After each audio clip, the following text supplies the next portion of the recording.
Hey everybody, before today's video begins, I just wanted to announce that I'm going to be doing a special stream around 6 hours in length to celebrate graduating college on Saturday, December 18th, starting at around 12 p.m. Eastern Time. I'm going to be speedrunning my favorite video game of all time, Sly 2 Band of Thieves. It'll be my first time doing a full game any percent run, and I'm really excited about it. I've been preparing like crazy for it the last couple of months, and I want to try and get a decent time that I'm proud of. Now, I know that for most of you, this will probably be a major turnoff just because it has nothing to do with Overwatch or the Overwatch League, but hey, if you want to stop by at least for a few moments to, just support your boy after finally getting through college, that would mean a lot, It's going to be a 6-hour stream, and it would be nice if I wasn't lonely the whole time, but it's no big deal if you don't want to come, I get it. But just because I'm not playing Overwatch or watching something to do with it, that does not mean that I'm not down to have some conversations about it. So if you have a question for me about the League or Overwatch in general, or you just want to strike up a general conversation with me, definitely stop by and hit me up in the chat. I am down to talk to all of you guys about literally anything. But yeah, that's basically it. I apologize for the lengthy advertisement on this. I really wanted to get this out here to as many people as humanly possible because, for one, I'm really proud of myself. This is a big achievement in my eyes, but also I just want to have an extra opportunity to spend time with you guys, to celebrate with you, because this is massive. So yeah, if you want to hang out with me during the big stream, be sure to check out my channel, twitch.tv/ATP_OW at 12 p.m. Eastern Time on December 18th.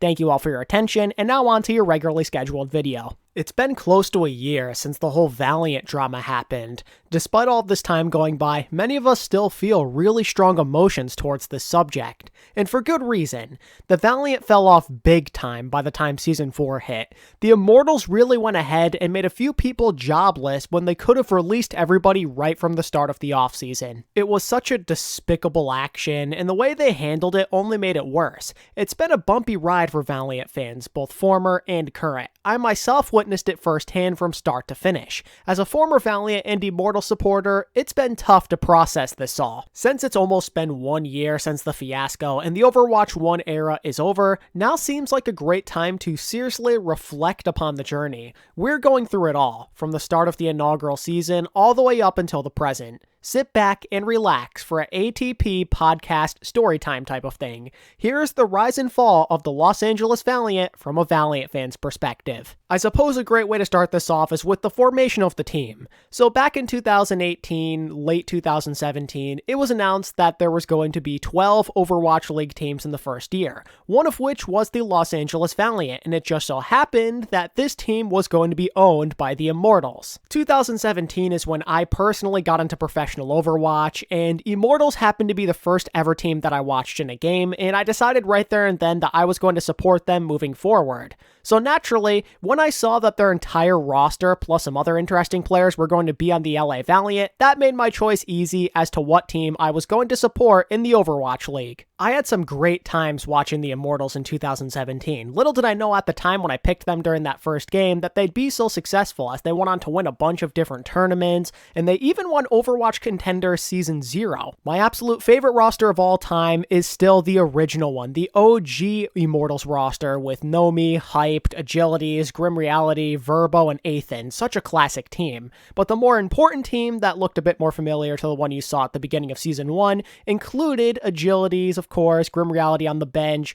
Verbo was there off the bench as well, but you also had big new playmakers like Fate, Envy, and Kariv, who definitely did win me over by the time we hit the Overwatch League. But there were also some very interesting newcomers that I was kind of excited to watch, like Soon, Unko, and Space. I had no idea what these guys were capable of. I didn't know much about them at the time. I saw Soon, I believe, compete in the 2018 World Cup for France, but other than that, I really didn't know much about him since I didn't watch much Rogue beforehand. So yeah, I really didn't know what to expect with this Valiant team heading into the year. I had high hopes that they could play well because the Immortals were so great in North America, but because the competition was a bit greater and there were more Korean teams involved, I was trying to stay hyped, but also not too excited just in case things went horribly wrong.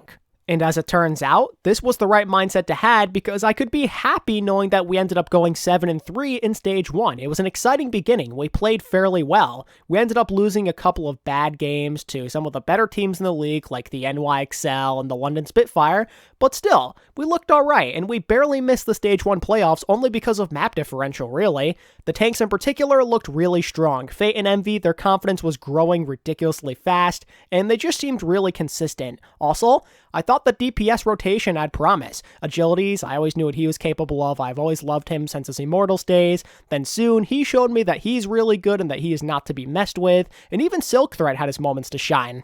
And while I wasn't totally convinced yet, I thought that Unko was pretty good as well. And Karif, while he's playing main support, was doing an okay job. So overall, the team was making me pretty happy, and I thought there was a bright future if we could continue to build upon this synergy. The only real embarrassing loss was to the Boston Uprising because they weren't that great at the time. They went 6-4 that stage, but we got blown out completely. I totally expected to not do well against the NYXL and London Spitfire, but the fact that we did so poorly against Boston was a little concerning.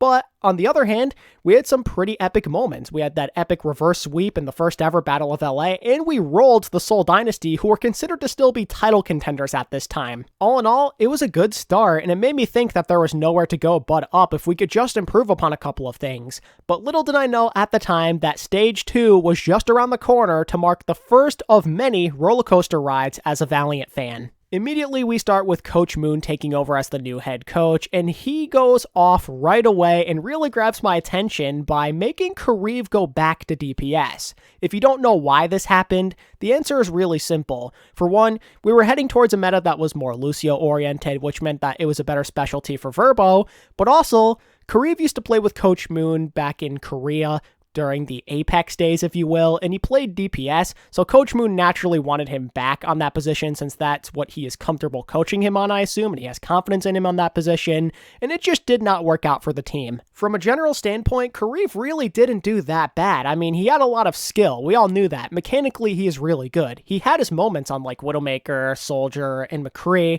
but it just wasn't what the team needed. It wasn't the right call. And on top of that, we had some really stupid stuff go on with agilities in the whole in and out video. Most of you know about this already because, it's a notorious meme in this community. It was such a stupid idea, and I have no idea why the team thought it made for good content. If you don't know what I'm talking about, basically the Valiant had a little mini-series on YouTube at the time where they take struggling people out to in and out in the car with the general manager of the team, and they just talk about things, and it was really cringy. And in this episode, they had agilities in, and as a result, he ended up going to the bench because he just wasn't playing well enough. I guess at the time, he was still too young and trying to learn things. The team wasn't happy with his consistency, so he kind of just got benched for the most part in favor of Kariv, at least for a while. And that's when the first train wreck of the year comes, and all of a sudden, I'm not so confident anymore. They go from 7-3 to a trash 4-6 in Stage 2, and they even went on a 4-game losing streak to end the stage, and they lost the second Battle of LA, which was depressing.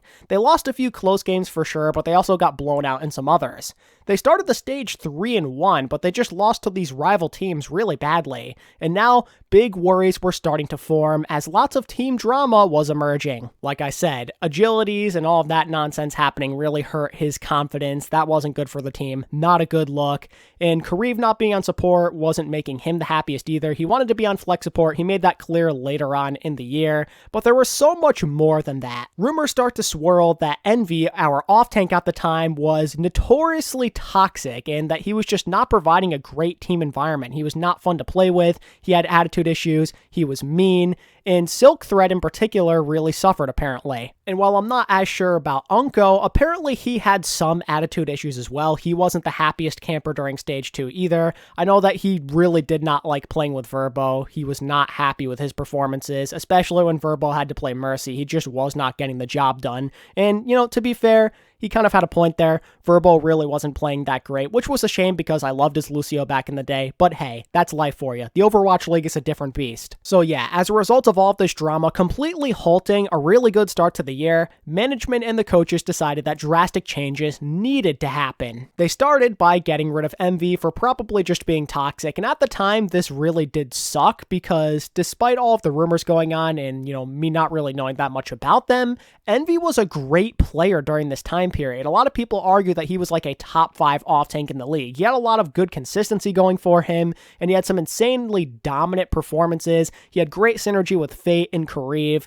but it just did not matter. It was not worth holding on to him. And as a result of this toxicity, Silk Thread won it out as well. We ended up trading him to the Gladiators during Stage 3 because he no longer liked the Valiant environment and he felt like he just wasn't being treated properly, which is totally fine. Again, this was a bit sad. We didn't really see much of Silk Thread in Stage 2 just because of all of the drama, but during Stage 1, he showed pretty good play overall. I thought that his hero pool was maybe a bit better than that of Agility's. He could play a better Pharah at the time. He had a good Soldier 76. He was fun to watch. But alas, it wasn't meant to be. So now at this point, I am starting to get very concerned. Space is now going to be the new starter for this team, and at the time, I knew absolutely nothing about him, so I thought it was the end of the world and that he just wouldn't be anywhere near Envy's level. I thought for sure that he was going to help bring this team down and we'd suck for the rest of the year. Little did I know at the time that I could not have been any more wrong. But also, along with Space becoming the starter, we ended up trading Unko for Custa,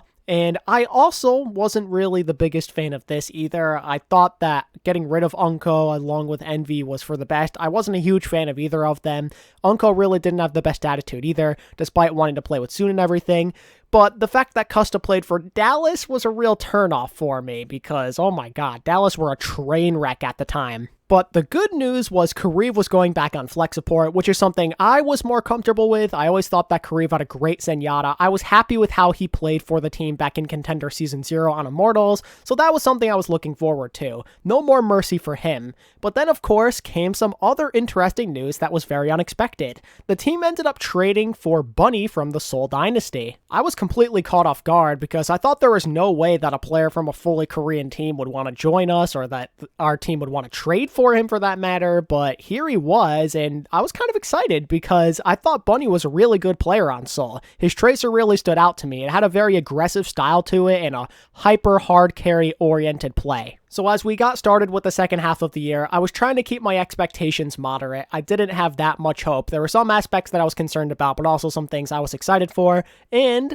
I ended up really being pleasantly surprised yet again because in Stage 3, we start off with a really convincing win over Seoul, you know, the team that was still considered to be a title contender at the time, and they just crushed us during Stage 2. So all of a sudden, Coach Moon and the management, it seems like they might have done something right. Space looked absolutely incredible in his debut, and as we all know, he only got better from there. Also, Agilities makes a comeback to the lineup, and he looks a lot better. He seems to have his confidence back. Then Kariv and Custa, they seem to be getting along well as a new support line, and they become a reliable duo. And Bunny also has some great moments on Tracer.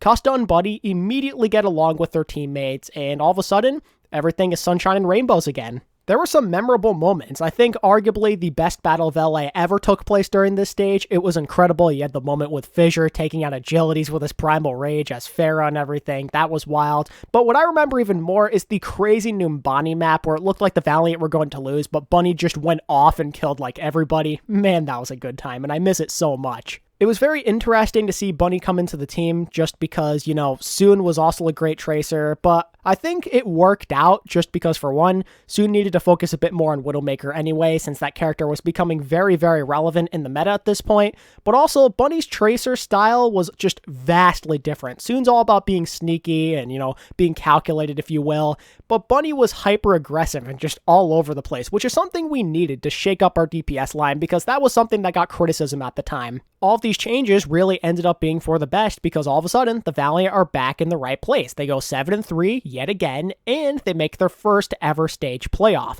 The only issue I really had this stage was that they could not beat any of the top dogs. They had a close game against London, and they nearly took down the undefeated Boston Uprising, but they just weren't playing well enough, and on top of that, they got absolutely destroyed by the NYXL during their stage playoff game, but hey, there's no real reason to be sad about that loss. The NYXL were arguably at the height of their power during Stage 3, so no big deal. We shake it off. It was an improved stage, and it's a really good sign heading into the final stretch because now everybody has confidence again. All of the new guys are fitting in very well, and everyone seems to like them. Fate, Agility, Soon, they're all starting to play even better. all is great. And that continued over into stage 4. If anything, we played even better. I mean, they played beyond my expectations. I was not expecting them to do as well as they did. They bang out 9 straight wins to start the stage. And they won some big thrillers, and they finally beat London, Boston, and the NYXL for the first time, which meant that we had officially beaten every single team at least once. I can still perfectly recall my reaction to beating the NYXL for the first time. I mean, I know at this point they're kind of sandbagging, if you will, but oh my god, I was so hyped. Definitely one of the most hype moments in all of the year for me. I remember talking to a friend while the game was going on. He knew nothing about the league, but I was just cheering the whole time and screaming. He's like, "You okay, dude?" And I'm like, "Oh yeah, I am hyped. We just beat the freaking NYXL. I'm more than okay." Like, it was such a wonderful moment. My team had really come into their own. Agilities, in my opinion, was looking incredibly good, like a solid flex DPS rather than one that should be on the bench. In my opinion, he was the best Pharah of stage 4. I know some people disagree with me, but I thought he was so incredibly dominant on that hero. Then soon, he was a crazy Widowmaker, Fate in space. They'd become one of the most reliable tank lines in the league, and then Kareem and Custa had great consistency and synergy. But unfortunately, the Valiant did just miss out on that 10-0 stage to be a part of history after getting embarrassed by the Dallas Fuel, who were kind of resurging at this point with Seagull and everybody in Taimu. Then, though, it was all good. We may have lost the 10-0 stage, but we still made the stage 4 playoffs. Due to the Gladiators reaching the height of their power during this year, we ended up getting the 2 seed since they also went 9-1 but had the better map differential. But then I was absolutely shocked when the Gladiators picked us as their first round opponent. And, you know, that really just, I can remember the arrogance at the time. I know that they really thought it was good practice and it would make for a good show, and they really wanted to beat us for their fans, but man, taking on the other 9-1 team when you had an easy path by picking one of the other weaker teams just made no sense to me. But hey, you wouldn't hear me complain because that meant we did not have to play the Dallas Fuel in the first round. And at the time, I was very scared of them. After how badly they beat us in that stage 4 match, I did not want to play them. I was convinced that if we met them in the stage playoffs that we would lose to them. So thank God the Glads picked us. I had more confidence in playing them, one of the best teams in the league, than the red hot Dallas Fuel. Things really did work out for the best though, because the NYXL end up taking them out for us. We don't have to worry about them. And then we end up beating the Glads.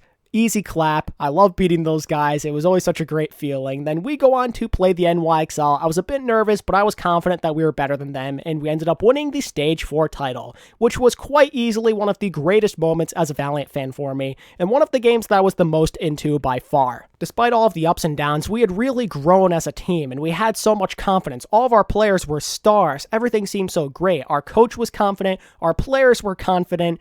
We were celebrating. Everything was wonderful in the world of the Valiant, and I was very ready for the playoffs at that point. I thought for sure that we could have been one of the bigger title contenders to mess with. And because the Valiant ended up finishing with the second best record in the league and the first place finish in the Pacific Division, they got a first round bye, which made me pretty darn happy. We might not be the favorites to win it all, but I still do like our chances, and the fact that we don't have to play in the first round really does increase those chances. And also, seeing in that first round that Orisa meta was going to be a thing, I was really excited for Fate. He was one of the better Orisas in the league. I also thought that Kareem was a decent hog and that he'd play well in this. Soon's a nasty Widow. In theory, if we really, crack down and play the way we did in Stage 4, we could win it all. But then the results came in from the first round, and all of a sudden, I really didn't know what to expect because both of the lower seeds ended up advancing. In particular, London beating the Gladiators convincingly 2 sets in a row really kind of made me scared. Like, I still had confidence we could beat London in the second round, but I knew it was going to be very hard because they were playing great, and we've seen what they're capable of when they're hot due to Stage 1. It was so weird, though, because during this time in the second half of the year,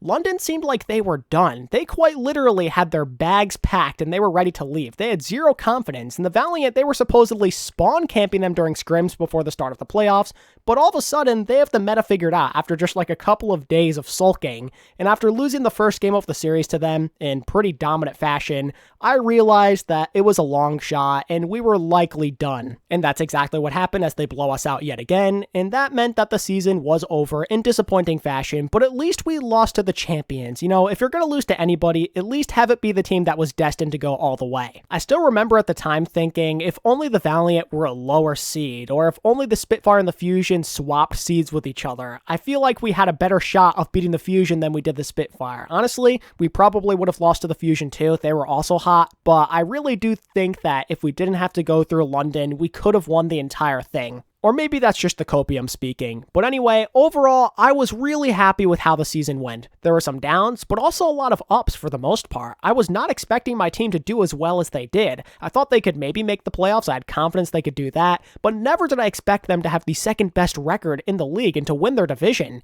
Despite the ups and downs, it was a fun year, and I was excited for what the future might hold. But little did I know at the time that the drama that we saw in Season 1 would not even begin to compare to what we'd see in these future years. And that all starts immediately in Season 2 because the offseason does not start great. We lose Soon in free agency as he wants to go play for his quote-unquote home team, the Paris Eternal. In response to this, Coach Moon makes the executive decision to move Kareev back to DPS, and at this point I'm really scared because I remember firsthand what it was like when we had him at DPS. As mechanically gifted as he is, it just isn't what the team needs, so that right away had me concerned. Kareev didn't look horrible, but I just was not convinced that he was the answer.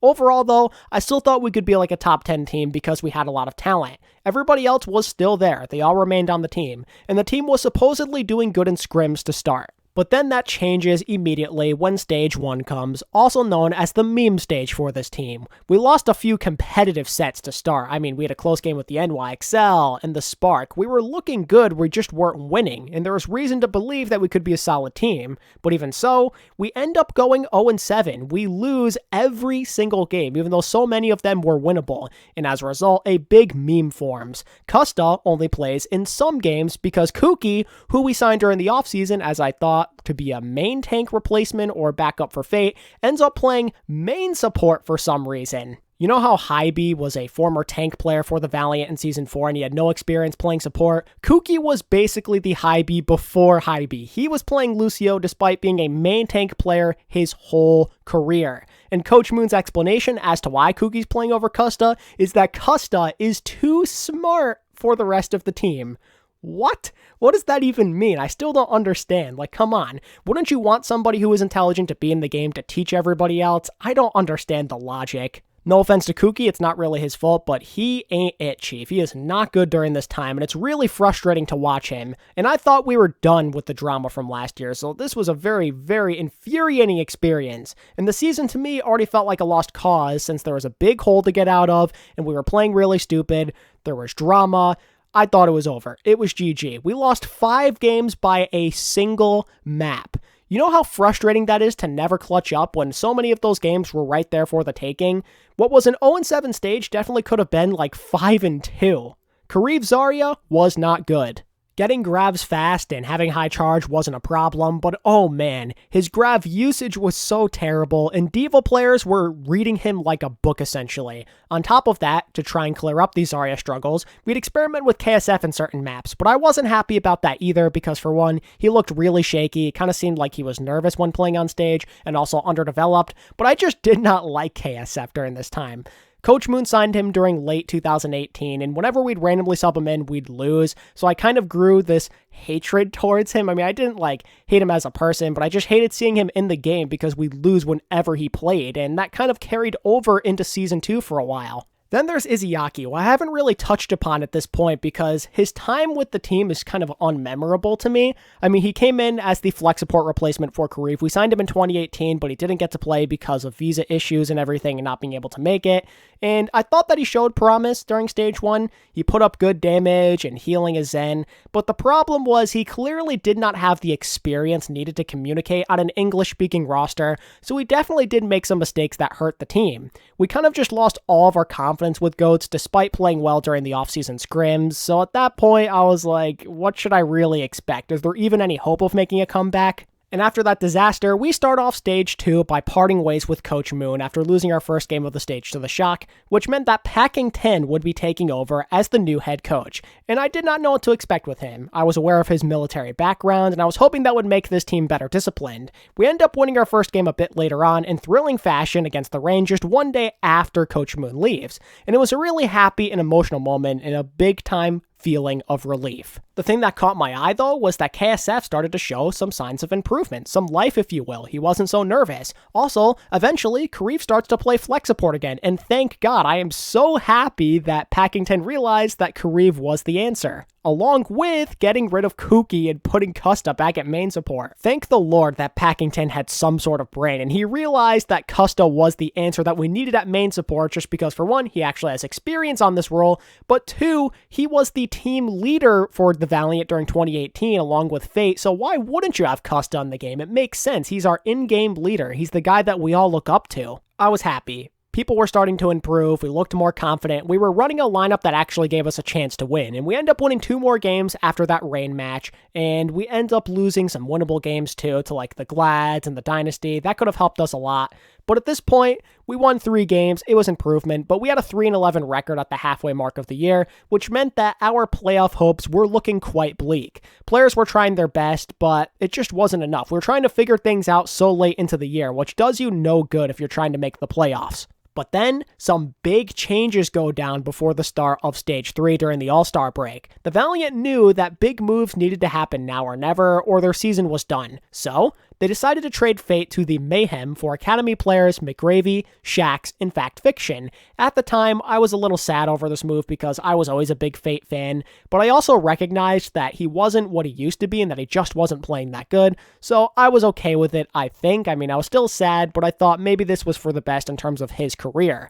I was concerned, though, that Fact Fiction would not make for a good replacement, since he did not do much on the Houston Outlaws. I was told that him and Shax both played well on the Mayhem Academy team and contenders, and that this might be a good move, so I thought I'd give him a shot. And Kareev also moved back fully to flex support at this point, no more Izayaki at all. And while I had hopes, things did not start well, because Shanghai absolutely rolled us in that first game, but then all of a sudden, we get the ball rolling. It was like a wake-up call, or just a game to adjust and figure things out, because we go on to win 5 of our next 6 and make the Stage 3 playoffs out of nowhere. Fact Fiction, he's playing with confidence, his rhyme looks good, but also, the team realizes that they play way better on Sombra Goats than traditional Goats. It hurt to see Space be on the bench at this point, but I quickly realized that it was definitely for the best as the wins were piling up. Shax had came in and he earned my trust as an impactful Sombra who was kind of an X factor that we needed to get the ball rolling. KSF also showed even more confidence on the Zarya, which was a great sign,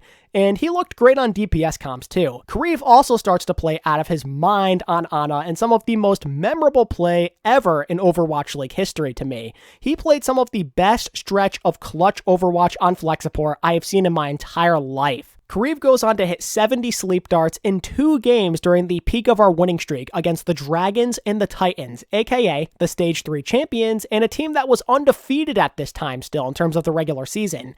These huge wins gave our team new life and the fans confidence, and it made us believe that maybe a playoff push was possible. It was still a long shot, but suddenly it seemed like a goal that we could reach out to get. That Vancouver game in particular though, oh man, I can reminisce about that all day. It was such an emotional moment as a Valiant fan, because for me, it was very unexpected. Not for everybody, but I gave us no chance of beating the Titans because they were so good. They were undefeated in the regular season still at this time, but we 3-1'd them out of nowhere, and we looked like we were in control for the most part. We fully took advantage of their Sombra weakness, and Kareev playing some of the most magical Overwatch of all time. I mean, he absolutely carried on the Ana in this game, and it's definitely my proudest moment as a Valiant fan. This game and Kareev, it was just such a happy moment. I've never felt happier after a Valiant win. I mean, I literally cried after we won this game. That's how shocked and happy I was. I even did a giveaway on my channel to celebrate. Like, it was so hype. And again, because we went 5-2, we made the Stage 3 playoffs, and in round 1, we played the Hangzhou Spark, and I was hyped about this one. I was ready for this revenge match, because we had lost to them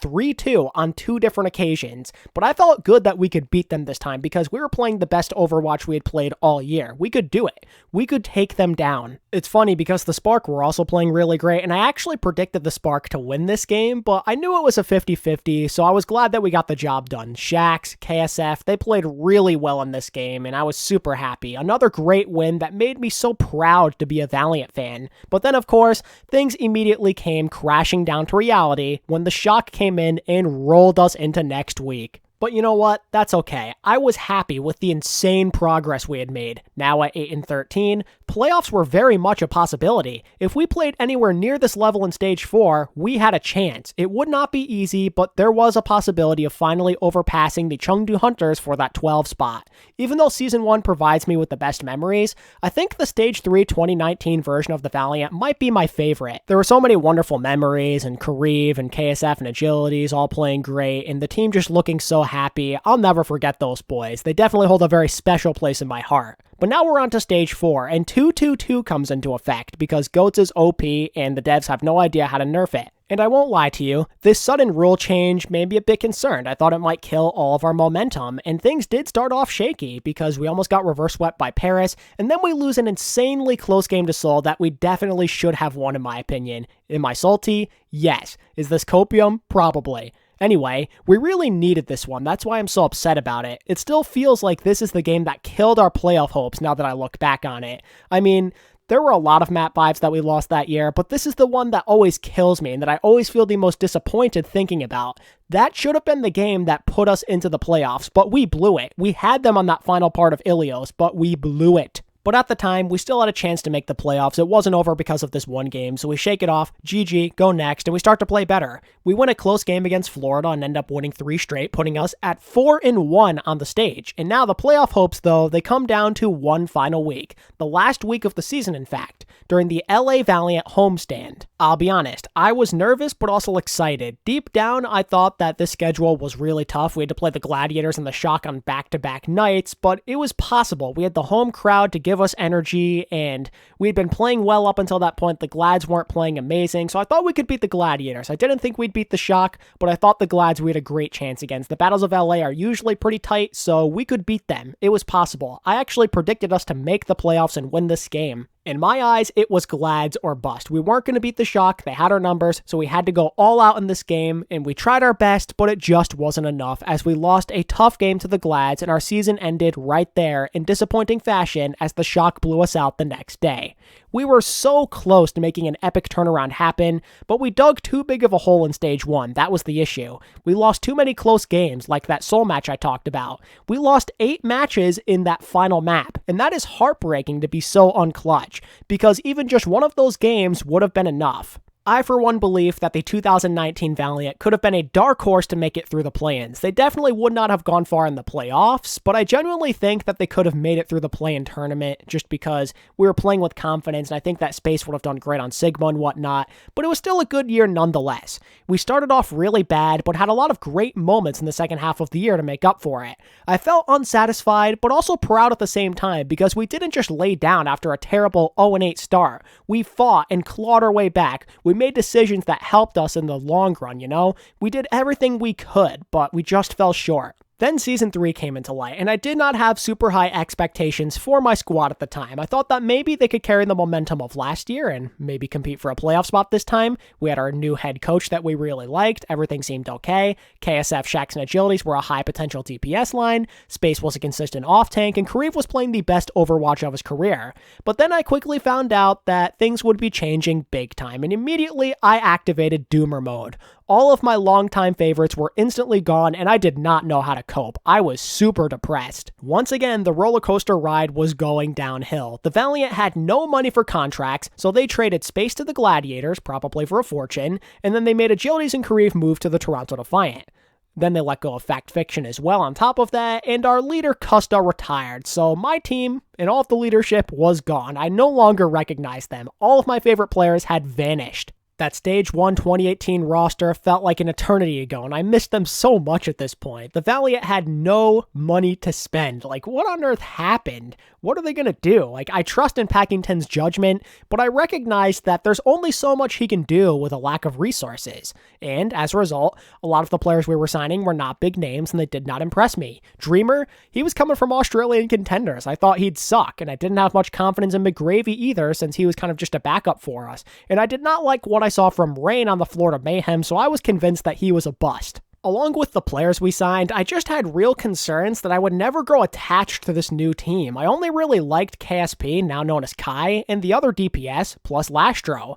I was fully prepared for a garbage year. I thought we'd lose most games. The only good thing that this team had going for itself was that they had little to no expectations, which meant pretty much no pressure to perform at the start of the year. I was fully prepared for like a 19th place finish, maybe just being better than Boston, and I kind of came to terms with that. I assumed we were going to suck. My expectations were the lowest they had ever been. My team had changed colors. I didn't know who they were anymore, so I was like, I'll just give them a shot and see what I think. Maybe leave them if I'm not happy. We'll see how it goes. I was starting to get tired of all the changes and nonstop drama, I guess you could say. I was sick of it, but I gave my team a shot because I owed them so much for making me happy these last couple of years. And as it turns out, I ended up getting rewarded for my loyalty because we did not start off slow at all. Despite playing in Dallas, we marched in there on opening day and upset the home team.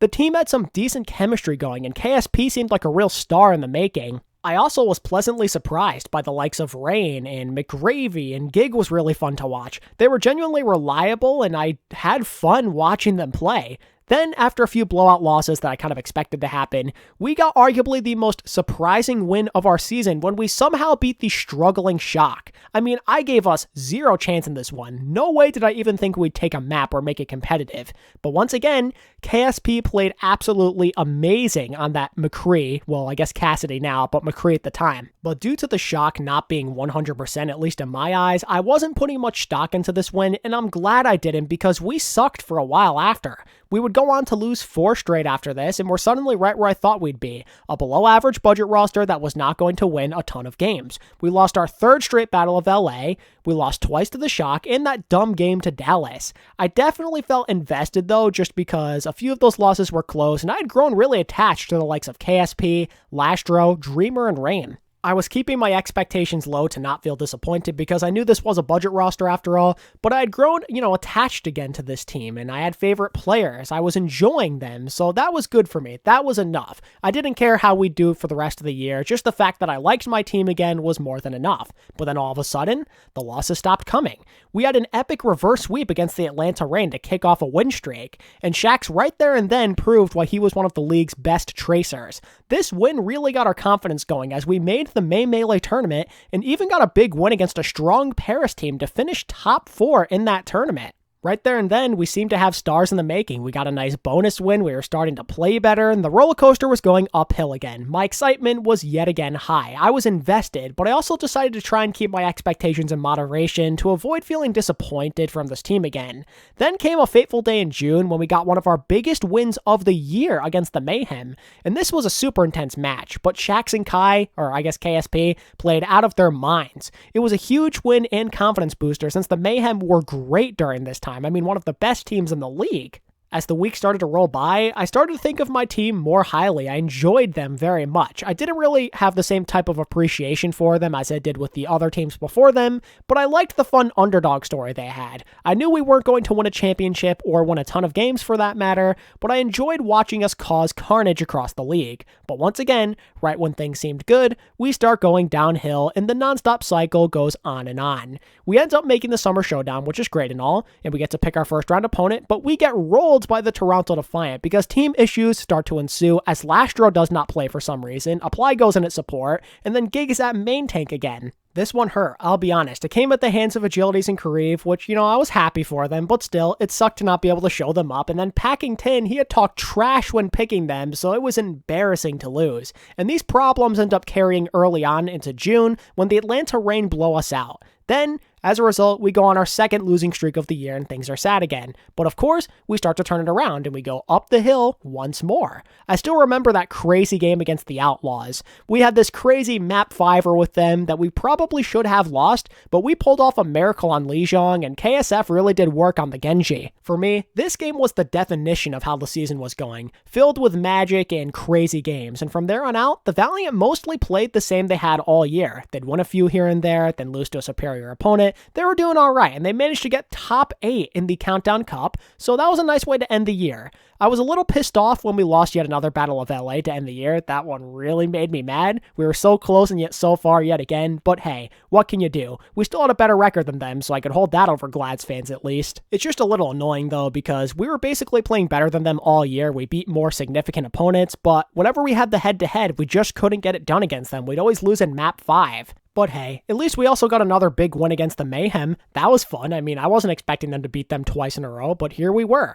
We shocked them on 2 different occasions. That's a great feeling, and it definitely did bring some of the favorite moments of the year for me from that rivalry. It was fantastic. I felt like the team really stepped up and brought a lot of energy and effort for those matches because they wanted to show to the world that we're actually just as good as them, and that we could keep up. And we also probably did it for Rain, because that's his former team. As the regular season came to a close, I was amazed to look back and realize that my LA Valiant, this new look team that was supposed to be a budget baller team that didn't win a lot of games, finished top 8 in the standings. Even if the playoffs happened in the normal way that year and there wasn't COVID, they technically still would be in a position to make it. Despite my doubts about them, it was an incredibly proud moment, and I'm sure other fans of the team at the time would agree with me. It felt very rewarding for sticking around and not changing to a different team. I gave them a chance, and I'm so happy that I did. Going into the playoffs, I felt excited, but I had moderate expectations because I realized that we weren't going to get through. There's the Shock and the Fusion. There are some very dangerous teams in here, and we're not going to get by all of them. And this was especially the case when we got matched up with the Mayhem in round 1. At this point, I'm thinking, no shot we beat them for a 3rd time in a row. This has to be the time we lose to them. They're definitely getting the revenge. But no. We end up doing it again. The Mad Lads pulled it off. Rain played out of his goddamn mind. Super proud of what that dude did for proving his former team wrong and for playing way better than most of us thought he would. Technically speaking, this was the team's first ever playoff win in franchise history. That made for a nice feels-good man moment. Everybody had been waiting 3 years for this, and boy was it sweet, especially against such a great team like Florida. And while things would end right after this triumphant moment and we wouldn't win any other games, it didn't matter that much because this team wasn't supposed to make it this far. They weren't supposed to make it to the playoffs. But here they were, making me feel the proudest I had for this team since late 2019. We lost to the Fusion and the Justice back-to-back in blowout fashion to end our year, but that was totally okay with me. There's nothing wrong with getting beaten by the 2nd and 3rd place finishers in the North American playoffs. That only means that only the top teams were capable of bringing us down. We take that every day of the week, especially when this team was supposed to be trash. And that closed out what I didn't know at the time would be my final season as an LA Valiant fan. Generally speaking, I loved the composure and the clutchness of the Season 3 roster. They played with a chip on their shoulders, and they were scrappy. A couple of budding stars formed as well. They gave multiple respectable teams a run for their money and got some huge wins along the way. I ended up loving a team that I thought for sure would be totally trash. The new personalities had completely won me over, and I was very much looking forward to watching them again in Season 4. The only thing that I'm really sad about is the fact that COVID really ruined this year, because when we played Dallas in week 1, we had so much hype on the stage, and I feel like that would have continued over into any of these other homestands that were supposed to take place. I just feel like the Valiant would have been one of the big hype teams, especially with McGravy playing the villain on the road and everything. It would have been great. I think we maybe could have even won more games because of that extra energy. But it's all good. Maybe next year. The offseason was going to be hype. There was reason to believe that we could be even better. But it was a little sad to see McGravy leave. I understood it because he was probably the weaker link on our team. As much as I hate to say it, he wasn't that great. We could probably replace him with somebody else. And Adam seemed promising as the best player out of Australian contenders. And to top it all off, the Valiant brought back my favorite player ever. I haven't really talked about it up until this point, but Agilities was coming back home. My favorite player, my OG guy that I've been watching since 2017. I knew that Brady wasn't that great at this point in his career, and I expected that he probably would not contribute a ton and that he'd just be, okay. But the fact that he was back on my favorite team again made me the happiest I had been in a very long time. But as I'd soon find out along with you, it just wasn't meant to be, because for some reason, I'm not allowed to be happy during these off seasons. They're always supposed to be depressing for whatever the reason. So Season 4 comes around, and rumors are floating around that the Valiant are looking to sell the team. And while they don't end up selling the team to a different organization, and the Immortals are still in control, they do end up finding a Chinese org that'll manage them this year. And soon after, it is leaked that the entire roster will be replaced by a fully Chinese one under new management. Believe it or not, even after all of this, I still considered sticking with the Valiant. I really was hurt to know that this team that I just warmed up to was gone, but I knew I could do it again. I'd gone through so many ups and downs. This was nothing. I figured that I'd eventually warm up to the new guys, just as I did in 2020, and China had some sick talent. I was ready to give this team a chance, especially because maybe they could get somebody like Dia or a bunch of other heroes from Chinese contenders. But then those plans quickly changed, because a lot of details get revealed that changed my perspective on support supporting this team and organization. The changes that happened deep into the offseason ended up screwing over many players. This also includes both coaches and general staff. Shax, Kai, Dreamer, Lastro, and KSF all found a new team, which was great, but Agilities and Adam did not, and I felt especially bad for Adam at this time because Australia usually does not get that much attention or people that scout them, so it was uncertain if he'd even get another chance at this level. Thankfully, the Mayhem did here in the present, but at the time, it was depressing and his odds did not look great. But things get so much worse. Because it took the Immortals so long to go through with these plans and find a worthy bidder, it screwed over the new management since they had no money to offer to the players, resulting in a very poorly constructed team that was rushed. The Immortals should have released everybody at the start of the offseason if they planned to change management/ownership and they knew that Chinese orgs were interested. What a really foolish move on their part. I mean, seriously, they screwed over so many people. Not only that, but they straight up lied. While it might have actually played a slight role into it, they tried to make it seem like the Western roster wasn't going to work out because of visa issues, but literally all of the leaks out there state that new management really wanted a Chinese roster and they didn't have interest in fielding a Western team. Additionally, the Immortals thought it was okay to straight up deny leaks that were true. Their management and PR department did such a stupid thing. I mean, they thought it would be a smart idea to quote retweet what Halo was saying and deny the report. And while everything the leaks stated technically was not true, I guess, because Immortals still did own the team, that doesn't matter. You don't lie like that. You don't blatantly fabricate the truth in such a delicate situation where your fan base is depending on you to say some positive things and to comfort them. If what Halo said is onto something, you just gotta stay quiet like everybody else does. When I saw the Valiant deny this report, I had hoped that maybe things were gonna be okay because Halo had been wrong on occasion. You know, for a few moments I thought, you know what, it's okay, no need to worry, false alarm. But then Halo comes out pretty fast and says that they're absolutely lying, and at that point I felt disgusted because if you have that much confidence, it was probably true. The Immortals screwed over players, coaches, and their fan base by lying to them. They literally did all of the wrong things for their PR and wiped out any credibility they had left at this point in a matter of weeks. And once the news became official, everybody unloaded on them. I mean, everyone under the sun, even broadcasting talent that was in the league like Sideshow and Reinforce were ripping them a new one. That's how you know that things are bad and that you did something very scummy. Any previous drama or sadness or losing streaks we went on in the past didn't even compare to this. Nothing felt worse than this pivotal moment, and from that point forward, I no longer supported or affiliated myself with the Immortals. I had zero desire whatsoever to support them, which unfortunately meant ditching the Valiant for good, the team I had been supporting since 2018. And it was clear that nobody was going to blame any Valiant fan for jumping ship.